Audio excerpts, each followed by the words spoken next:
great boys? What's good, y'all? It's your boy Newt. Code. First and foremost, I want to say we apologize for missing last week. We had some technical difficulties with our recording. Our audio was messed up, so had to scrap the vid. But we're gonna give y'all a little quick rundown. A little slight double header. Yeah, a little double header. We got Loki. We're gonna give y'all a little quick rundown of episode 4 of Loki. You knew we were gonna start the real episode off with episode 5. With episode 4, just it started out with the TVA. It started out with Asgard, and they came and picked up Loki. They came and picked up a kid, Sylvie, and then they took her to. Then the show basically showed her little origin story. Basically, how she ran away, and then episode 3, she told Loki about her peoples and all that stuff. So we got all that. So we really just got to see her. I ain't gonna say grow on this. We just got to actually see her beginning. What actually went down. How Ravonna came and got her, took her away. She ran away from Ravonna. And I guess she showed then she figured it out. She started off our Home Alone venture. Yeah, then she started figuring out that if you stay in apocalypse time, she'll be good. And all that type of shit. So she did all that. She did that for years on time until basically until the show started. Yeah, from where it picked up from her as a kid to where the show started. She's been doing that for that long, pretty much. Yeah. But then we get our first little look at the timekeepers. We see Ravonna go down today office or whatever, and they just show their faces. Then it pop back over to Lamentus, and it was Loki and Sylvie. They having their little heart to heart, explain and basically giving each other their own backstory pretty much. And Loki kind of feeling on her too on the low end, like kind of starting to feel some type of way about her. And that in and of itself is causing a Nexus event because two Lokis are basically touching each other. I guess it's starting to get like a bond or something. Some type of emotional connection. Bond. Especially when they physically touching each other. And shit because that's when it really spiked. Yeah.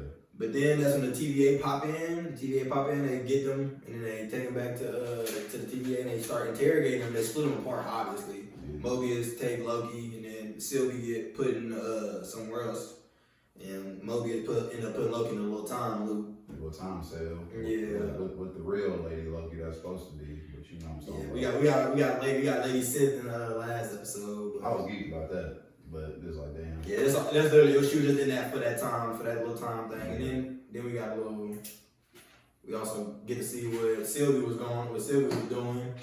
Sylvie and she chilling. B-15, she still kind of feels some type of way about it because she done woke her and she realized that TVA ain't real either, so she don't know what to do with herself. And B-15 take her back to Roxcart and tell them to let her see all her memories, and then they basically form a team. But by the time they get back, Mobius was already basically doing the same thing with Loki. So yeah, some day 15, that's when Ravonna was in. Yeah, that's when Ravonna was right back with Mobius and them, and then Ravonna she pruned my boy Mobius right then and there on the spot because she caught him taking Loki out of the cell, and she basically pruned him, and then. Then Ravonna take Loki and Sylvie down to the timekeepers. And Chuck E. Cheese land is what I'm calling it. Basically, boy, that shit was trash. They was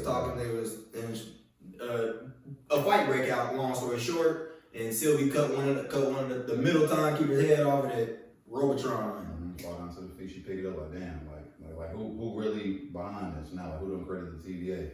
And like Loki walking to Sylvie trying to.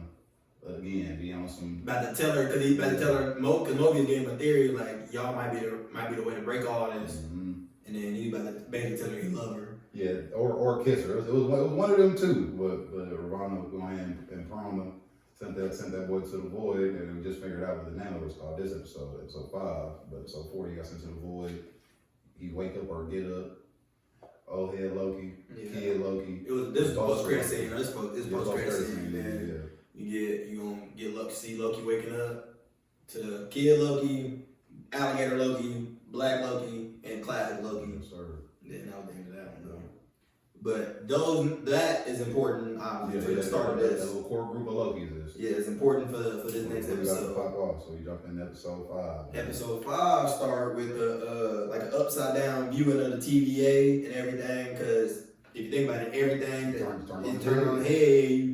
You know what I'm saying? Everything is what you thought was real is now a lie, and everything you thought was a lie could be possibly real. For sure.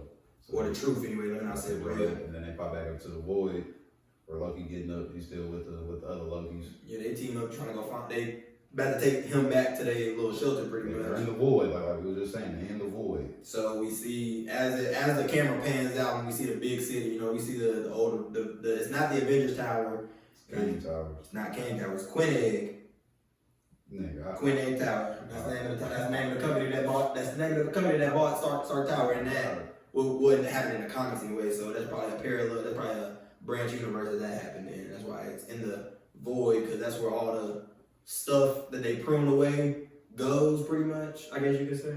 Basically everything. It's like that big trash can. Basically, they control all the leak. Everything go there. Everything that they ain't. I ain't gonna say everything ain't meant to be, but.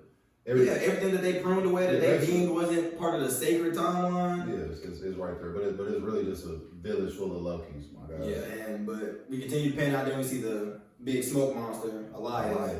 I'm glad they got my boy in, because when I seen him and they said alive, I'm like, hold on, it's only one thing in the comics named alive. It's the Cloud. But he ain't no dragon or snake. It's just a cloud. Yeah. But he's also tied with Kang. The Conqueror. Kang the Conqueror. Because Kang is not per se afraid of him, because anything Elias passes is turned to dust pretty much. It's gone.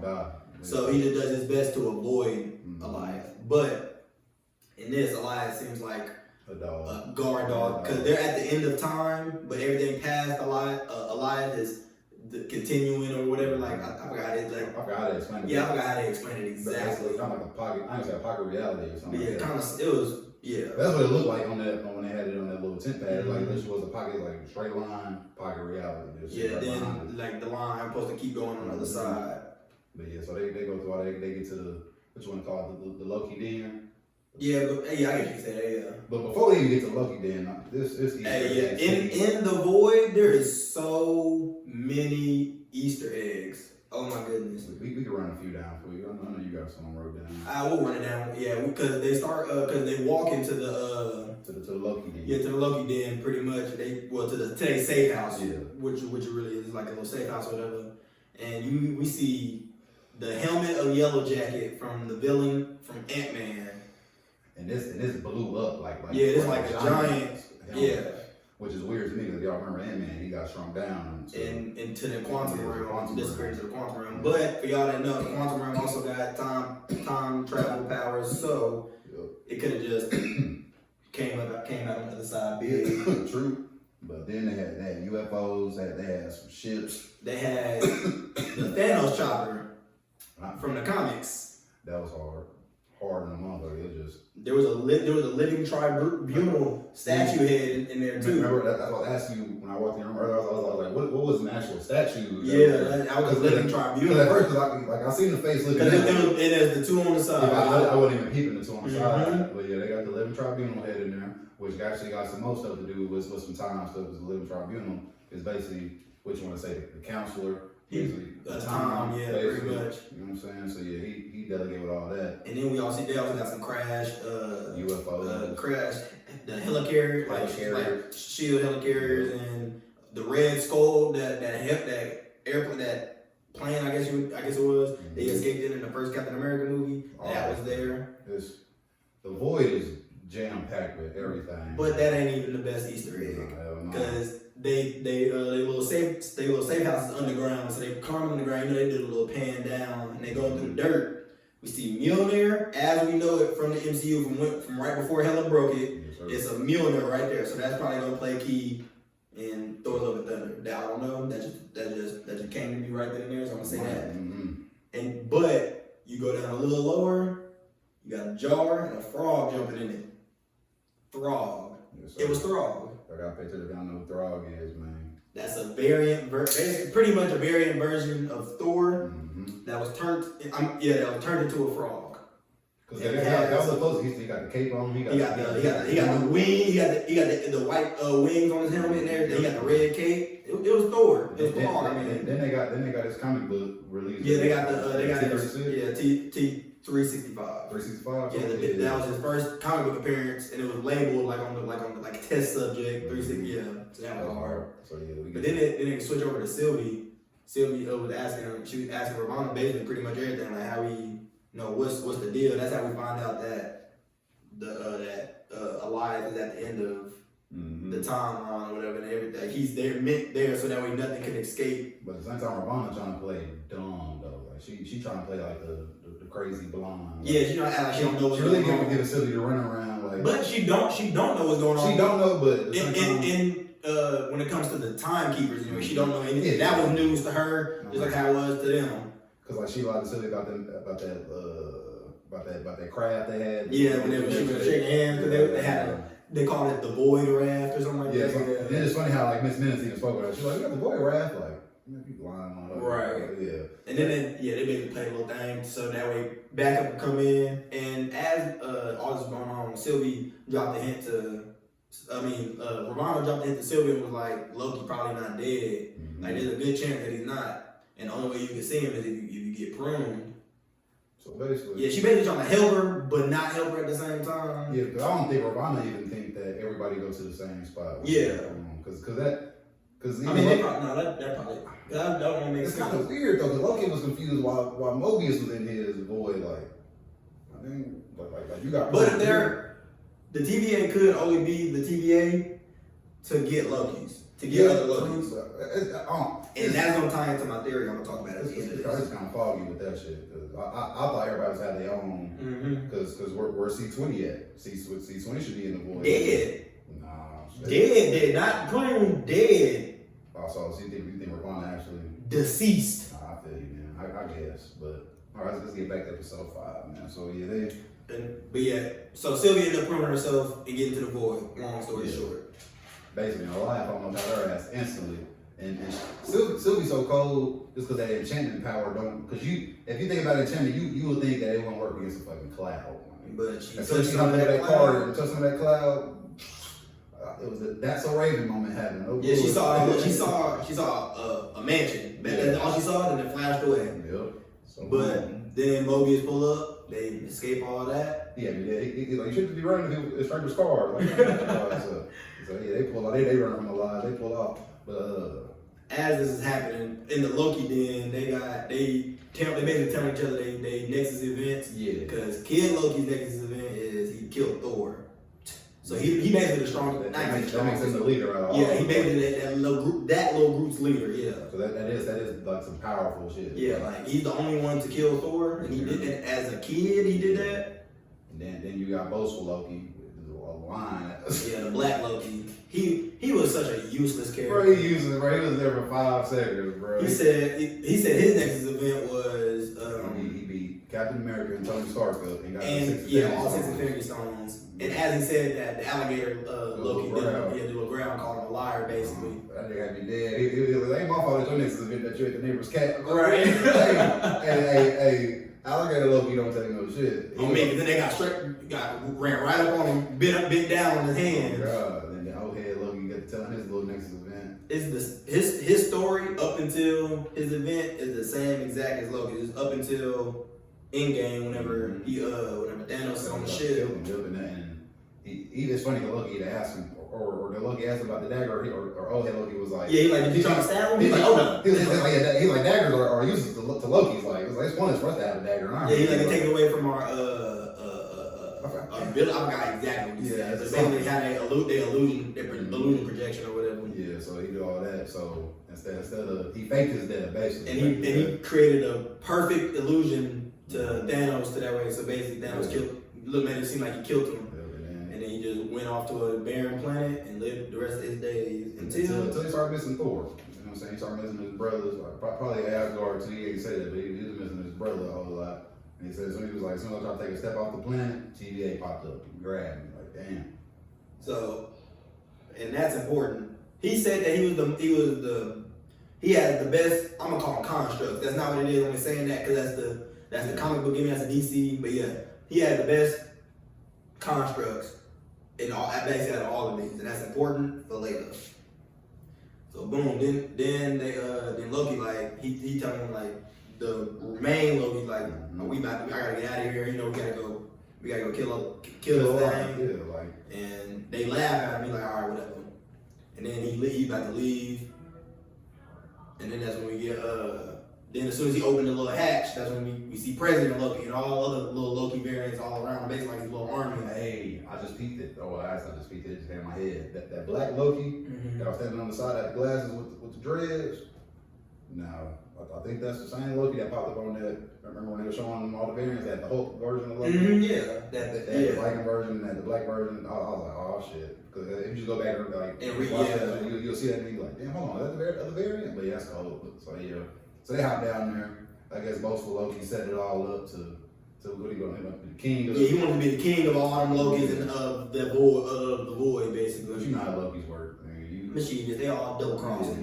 Because they go from boastful Loki trying to do double crossing the main floor. Then it goes to then President Loki double crossed Black Loki, and he was like, yeah, you're not doing none of this. This is all my plan. And all the other Lokis across President Loki. And put their weapons to his neck and was like, yeah, we finna kill you. Big Royal Rumble. Then there's a little fight jump out, but the first blow was thrown by Alligator Loki. He came up and bit off President Loki's hand, and it set off everything. And like I said earlier, I'm salty how they did President Loki. Yeah, he was a throwaway character. I thought we was gonna get more of him, but shit, just I guess 5 minutes would do. But yeah, because then it was just like really just a chaos fight scene. They just all Loki just down there fighting while Loki, Kid Loki, Gator Loki, and Loki trying to get him out the little hangar or whatever. Ain't no try. They got about them. Well, yeah, they got him out there. I didn't know Loki could do that, where he built up the little, I guess it's like a little portal, like nigga. But that was classic Loki that did that. I be forgetting that Loki still don't know. Yeah, that was classic Loki. Because classic Loki even made projections of all of them so that way they could leave. And that's what I was going to say, because at the end of Loki, he's like, oh damn, we are stronger than what we are. Yeah, what he did. So we don't get to that what he did part in a second.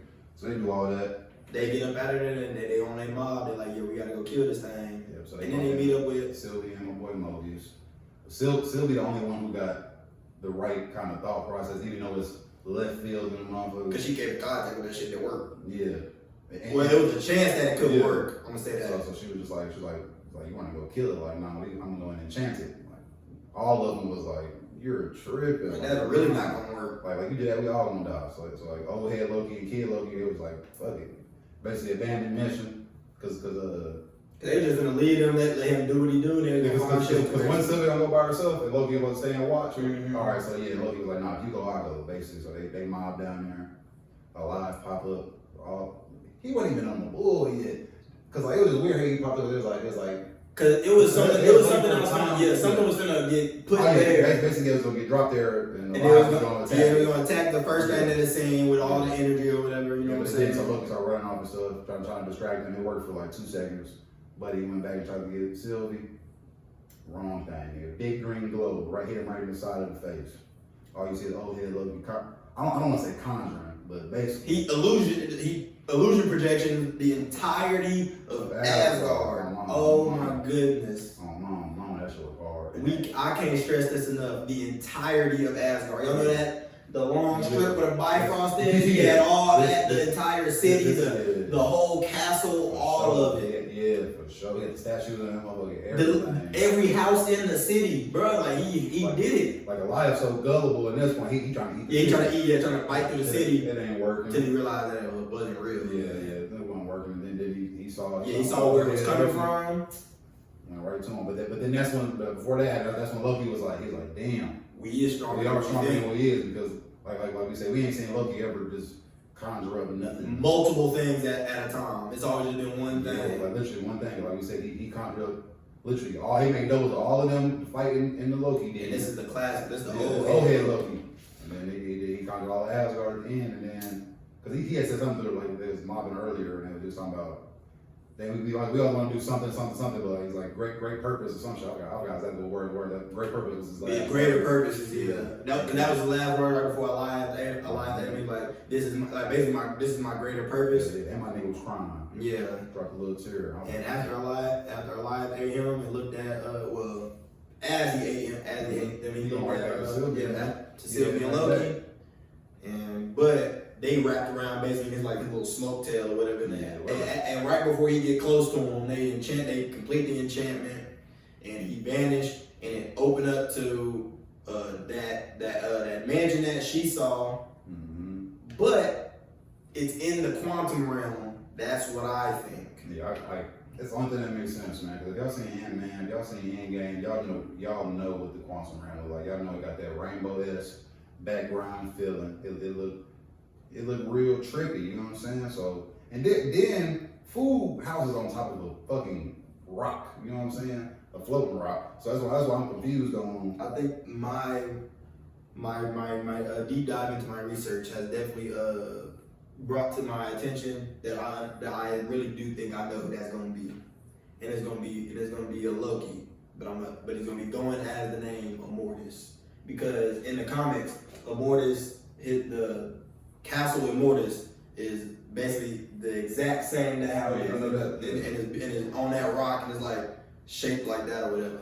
And for y'all that don't know, Immortus in the comics anyway is a version of Kang the Conqueror. But to make things simpler for the MCU, they probably gonna just say that this is a Loki going by the name of Immortus. Yeah, but you gotta think too. And that's not my theory either. That's not my theory. You gotta think too. Like Kang the Conqueror literally got different I can say personalities. But he had he got different versions of himself. Yeah. Like he got Rama, Kang the Conqueror, and Immortus. He got a few now. But those are the main three that you always hear about. I thought he got that regular, just old white man version of himself. But I'm saying, so if he do that, just like that, I can mess with it a little bit more, man. Because that just shows Kang. Yeah, it just makes sense. It just makes sense. And it would still be, because Kang is gonna be in Ant-Man. Quantum. So I mean, that'll be a good way for that to cross over, but ain't no telling. But I definitely think it's the quantum realm because it only makes sense. If you, like we said, if y'all seen Ant-Man, shit, if y'all saw Endgame, the way the time travel looked, the way they go through, it looked just like that. That ass, like no bull, like. And it would only make sense because they living outside of time. And that also just means that this Loki probably, like if that's what that is at the end of that, in that mention is King God Loki, who it could be. It could be, but who it could be, that's what I'm saying. But that's just going by Immortus. Yeah. It's really starting to be a toss up. This probably one of the best episodes though. This just because of the Easter eggs. Really just because of the Easter eggs. Did it for me. It was 2:00 in the morning. I'm telling you, I'm watching it first thing in the morning. It did it for me. I'm trying to say Throg, what's his name? The Yellow Jacket every time. It is. The Yellow Jacket. Yeah, his helmet, the Thanos chopper. And the Living Tribunal head. I'm about to rewatch that just to see that because I swear I seen that head and I was like, I ain't even gonna lie. I didn't see it on the first watch through. I saw it on somebody else's review. I'm not gonna lie to you. So yeah, I didn't even peep that up. So I'm gonna for sure check that out. If that's Living Tribunal, then that's crazy. But it's just a statue head. It wasn't like, you know what I'm saying? Because obviously, if you kill the Living Tribunal, you got some power. This is probably off topic though. But for Kang the Conqueror just be jumping into the Marvel Universe as Kang the Conqueror, this got to be setting up to what he's conquered. You feel what I'm saying? Yeah, it's gonna have to show us. It's gonna have to be Ramatut, and you know what I'm saying? At least Ramatut. That's one thing that kind of makes sense to me because like you can't just jump in a movie all of a sudden just have the name Kang the Conqueror. Nigga. You ain't conquered nothing. Like that's like it only makes sense for that for him or Immortus or just any one of the Kang versions of himself to be there.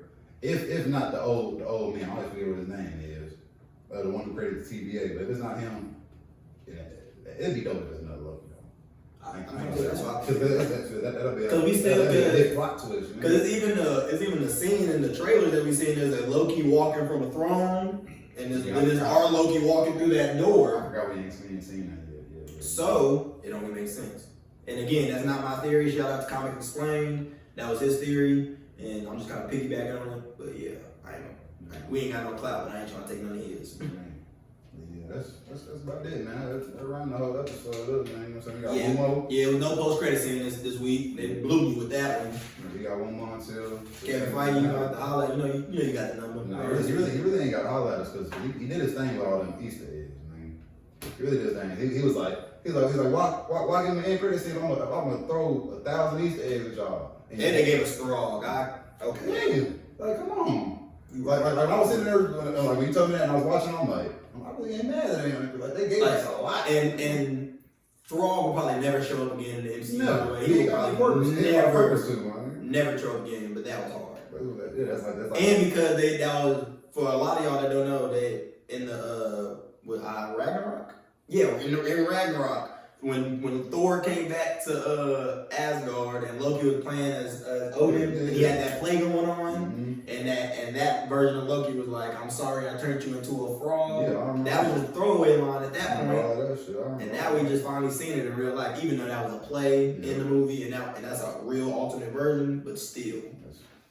This episode's hard, man. Next episode better blow my motherfucking socks off. That's all I It's got going to say. to. It better blow my socks off to the point they sticking to the TV, man. I want them motherfuckers to be wet. I know how nervous I am to see something pop off like me. Because it can't be dry, man. It can't. I hope they give us another hour-long episode. Hour 30. Come on, Kevin. That's a movie. They not about to give us no movie. Fuck it, man. We ain't tripping on Black Widow, nigga. It's not. I don't know what you're talking about. We gonna watch it, but it's like, Cause that's Loki popping right now. That's another side note. Black Widow sitting at the Thunderbolts, and I'm saying I'm standing on that. You got to. I'm standing on that one. At the end of this movie, I'm sure the post credit scene. That's definitely what it is. The Thunderbolt Ross walking into the raft and like, yeah, I need them. Yeah, man. That's a little off tangent right there, man. Yeah, man. I know what to do, man. Like, comment, subscribe. You know what I'm saying? Share it, man. Get it out there, man. You know what I'm saying? Show your blurred friends, show your nerd friends, man. Go ahead and get it out there, man. Yeah. If you at work, tune in, man. You know, we ain't on no podcast sites right now. I'm trying to figure that out, but hey. Till then, tune in, man. I don't know what to do.